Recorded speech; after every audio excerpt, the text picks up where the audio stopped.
Is my camera or is my mic working? What's good? What's good? Hello, hello, YouTube. It's your boy GZTV bringing you another video. And in this video, we are going to be discussing the music that dropped this week, the week of July 29th. Now, a couple of disappointments. I'm not talking about the stuff that actually released this week, but the stuff that was supposed to release this week.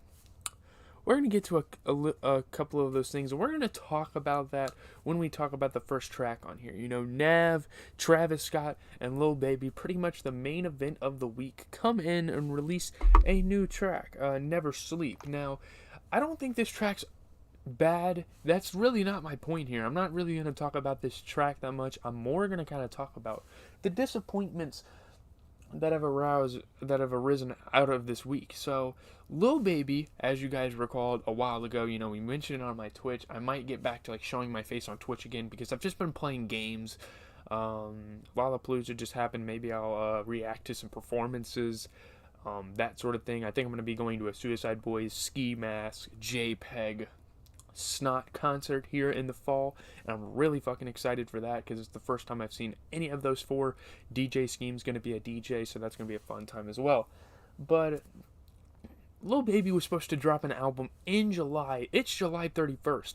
He has 2 hours and 15 minutes to drop a record here, or else we're not getting an album from Lil Baby this month, and we really wanted to. And I really thought it was going to be this Friday. A, he promised a album in July, and B, he performed at Lollapalooza this weekend. So why the fuck wouldn't you take this opportunity? Lil Baby probably doesn't need that many streams. He probably doesn't need that much money anymore. He's not really thinking about that. He's really just thinking of the respect of the music. But again, it's a good marketing strategy. Drop at the end of July. It's a Lollapalooza. I would have dropped if I was him, but maybe he has more to work on. Maybe he has the sample clearances. Maybe he ran into the same problems that Joey Badass ran into earlier this summer. But this song not insanely good, but it's nice to hear Travis Scott here as he's preparing for his new Utopia project to drop quite soon. Actually, to be honest with you, I'm expecting it this week. Like, I don't know why. That sounds fucking stupid. Maybe I feel like Travis Scott's gonna drop some music next week. And actually, if you go to Travis Scott's page here, the last time he dropped his own studio album was the 3rd of August. The 3rd of August, he dropped Astroworld. So I almost want to say that the first Friday coming up here in August, he's dropping Utopia. But I don't want to make people too hopeful. That's just kind of that.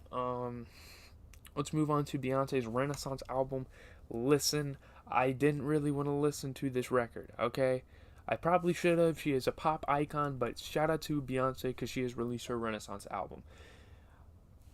I don't know, it's kind of a guilty pleasure to be out here listening to Beyonce. Nothing necessarily wrong with it. There's a couple of artists this week that dropped albums and I'm like, nah, I'm just not really feeling like listening to that. There's other artists that have dropped albums that I'm a little more interested in. And although, out of everyone that dropped this week, Beyonce is probably the all-time wise the best out of them all. But I don't know. And I'm very conflicted on what I want to do tonight on Twitch. I feel like I want to do something. Maybe watch some videos. Excuse me. But I'm not all that sure yet. I just got done watching Golden Child. I watched a episode of The Boys and Breaking Bad today. So, YouTube-wise, tomorrow will be nice.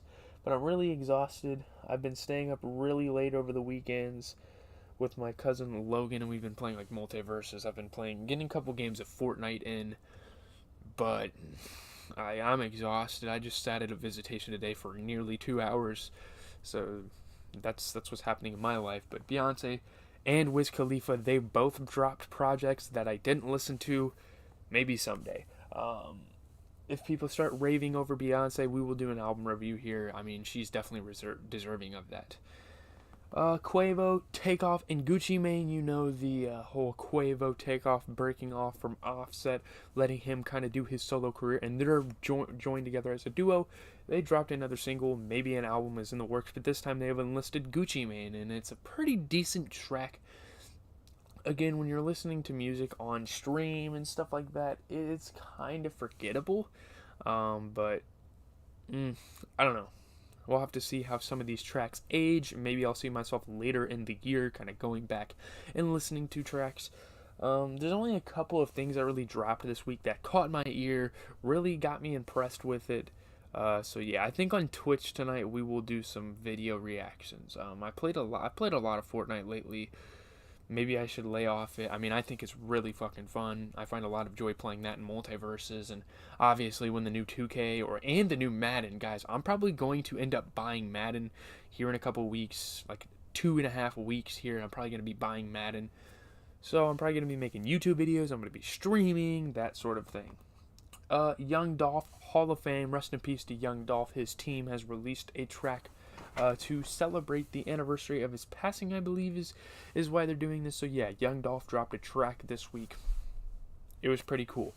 Young Dolph definitely had a pretty good career, and they wanted to honor his legacy. You know, GQ talking about him. This man was everywhere, and people can't really deny the influence, the iconicness. I don't know how you like put that as a noun. The icon that is Young Dolph. I guess I should say. Jesus Christ. Voice crack at fucking 19 years old, by the way. Guys, I go off the top, so if I have a voice crack, I'm not editing it out. You guys are getting the authentic me in this. It's like a podcast style video. EST dropped a song called Blood. Now there were like rumors going around that like his industry friends dropped this song and not him himself. But no, ESTG cleared that up real quick, and he's like, no, this is my actual release.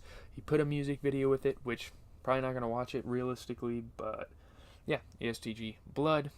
Doughboy has given us a 9-track project, Catch Me If You Can. Now, I was very hesitant going to this one following the absolute failure that was his last project. I think that dropped this year. So he's dropped 2 projects in a span of 7 months this year. Not too bad. I mean, Youngboy probably does one every 3 months. So it's not terrible. Nothing crazy. But like among like Machine Gun Kelly and this album, if I did worst albums of the year, those would probably be like the 2 albums I would automatically put on there. I was not a big fan of those 2 albums. And Doughboy came out, he made a track with G Herbo. It was alright, but again, it's not really going to change my opinion. Going to change how I see Doughboy. Doughboy has made appearances on some pretty good tracks. We are actually going to talk about one of those coming up here, but nothing too special. Lil Durk and Lil Zay Osama. I feel like I've heard of Lil Zay Osama.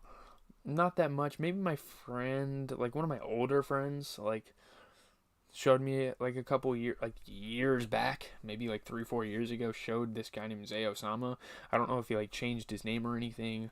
Might not be the same guy, but he showed me a couple tracks. I was like, okay, this is kind of cool. And years later, here he is collaborating with one of the greatest, or why did I say one of the greatest? One of like the most successful artists in the game right now. One of the most popping artists in the game right now, Lil Durk, and I don't think this track is anything special. Again, we are yet to get to the tracks that are in the tracks and that are a part of albums that have really messed with this week. And right now, we're going to talk about K-Camp's album, Vibe Forever. He had a track with Doughboy, I think. Who is it? Neo. Neo was on the album as well. Very interesting stuff to say the least. But yeah, Neo, K-Camp, Doughboy coming together on this project. Not a collaborative project. I don't know why I marketed it as such, but this is a really good album. I think K-Camp's really good. He's very mainstream, so people want to kind of throw him away, put him to the side, and not really talk about him that much. But I think K-Camp is a really cool style of club bangers. Great songs, you know. Doughboy released honestly a good feature. This is one of my favorite things. I don't know why my hair looks like that. It's one of my favorite things that, you know, Doughboy is like dipped his toes in terms of hip hop. So I can definitely appreciate that. But yeah, Woozy was a good track. I mean, he's got a really cool style. I really appreciate what K-Camp has done. Larry June, In My Pockets. I mean, it's kind of a goofy track. Hold on, let it focus.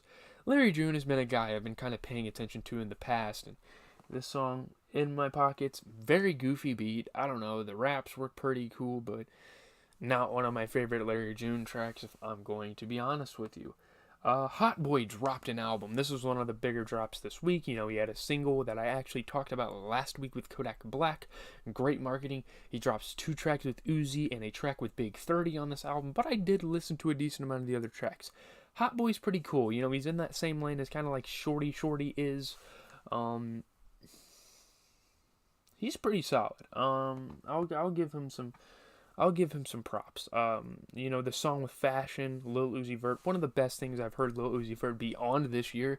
And honestly, if Uzi was a standalone on this track, and it was if it was a standalone track, and it was on the Red and White tape or whatever, the EP that he released like a week ago, it'd probably be the best track on it. I know that you have to wait. I mean, the melodies are so damn catchy. It's been ringing in my head ever since I heard of that track. The first track he was on this project wasn't that good, but Fashion was definitely a highlight from this project. Yeah, Suicide Boys dropped a album. Again, I told you guys earlier I'm going to a Suicide Boys concert, so I definitely wanted to check this out. It's about a 12-song, 36-minute record. Somewhat average length of a record. But I mean, people want to hate on the Suicide Boys. I've said this before. A lot of people hate on the Suicide Boys, but I'm here to say that I'm an advocate. I think I don't love them. I'm not like a fanboy, but they're good enough that I would go see them live. And I feel like live would hit even more different than what I heard through my speakers when I was playing Fortnite earlier today. I just think they're so special. I really like what they're able to do. I like the drums. I like the bars. I like how fast they can rap it sometimes. Their tempos, their cadences, everything about their music really is so unique. You know, you can definitely attribute them to like other artists that might have influenced them like a tad. But I don't know. Suicide Boys have been around for a good 7 years at least. I don't know if they've been around longer than that. Probably 10 years closer. I mean, but I don't know. I don't really have much to say about the project itself. I was just kind of listening to it as background music while I was playing Fortnite on stream earlier. I saved my VODs on Twitch, by the way. GZTV live on Twitch, all lowercase. No spaces, nothing like that. Just the letters. Yeah. And I reacted to it. So if you want my opinion, you can get it there. Some of the stream was probably muted because I put music on it. But that's that. BK the Ruler and Destroy Lonely. This is a very interesting collab. You know, BK the Ruler just came off of a feature on a very interesting Rico Nasty's project. So I don't even know what BK the Ruler is. I'm not even going to say their gender. They came together with Destroy Lonely, a very big artist associated with Ken Carson out of the underground, kind of signed to Opium. Playboy Cardi's Army is kind of banding together, and Destroy Lonely is working with BK the Ruler here for like a love song-ish. Sounds like a love song, which is very interesting to hear Destroy Lonely kind of in that lane, but it was interesting to say the least. I don't have much to say about it. Yeah, Sean Sloan dropped an album that G Herbo was on, and there were some very interesting instrumentals here. I think Sean, I don't know if Sean Sloan's like a producer, what he is. Till Victory, I love him. I mean, it's pretty cool. It's got G Herbo on it, In the Sun. Go check it out if you haven't. I think it's a very interesting track. Like some motivational beats. I don't know how to explain this guy's music. It's not really any music I've ever heard before. But yeah. I don't know. Do I feel like playing Fortnite? No. I don't think I'm going to stream tonight. I think that's a bit overkill. I could react to some stuff on YouTube, or on Twitch, sorry. Not YouTube. Maybe YouTube videos on Twitch. But, I don't know. I was thinking about talking about Nope and maybe watching some videos on Nope, but I'll probably just watch that on my own. We'll see though. It's a possibility. Thank you guys for watching. Please like, comment, and subscribe. Sorry, I'm not DBG. Shout out to DBG though. He is nearing 300,000. DBG, go follow him, all capitals. We need to get that man to 300,000 for the next season of my team. Or in 2K, but mainly my team. Not much else to say I forgot to do my Far Cry video today. Tomorrow we'll do a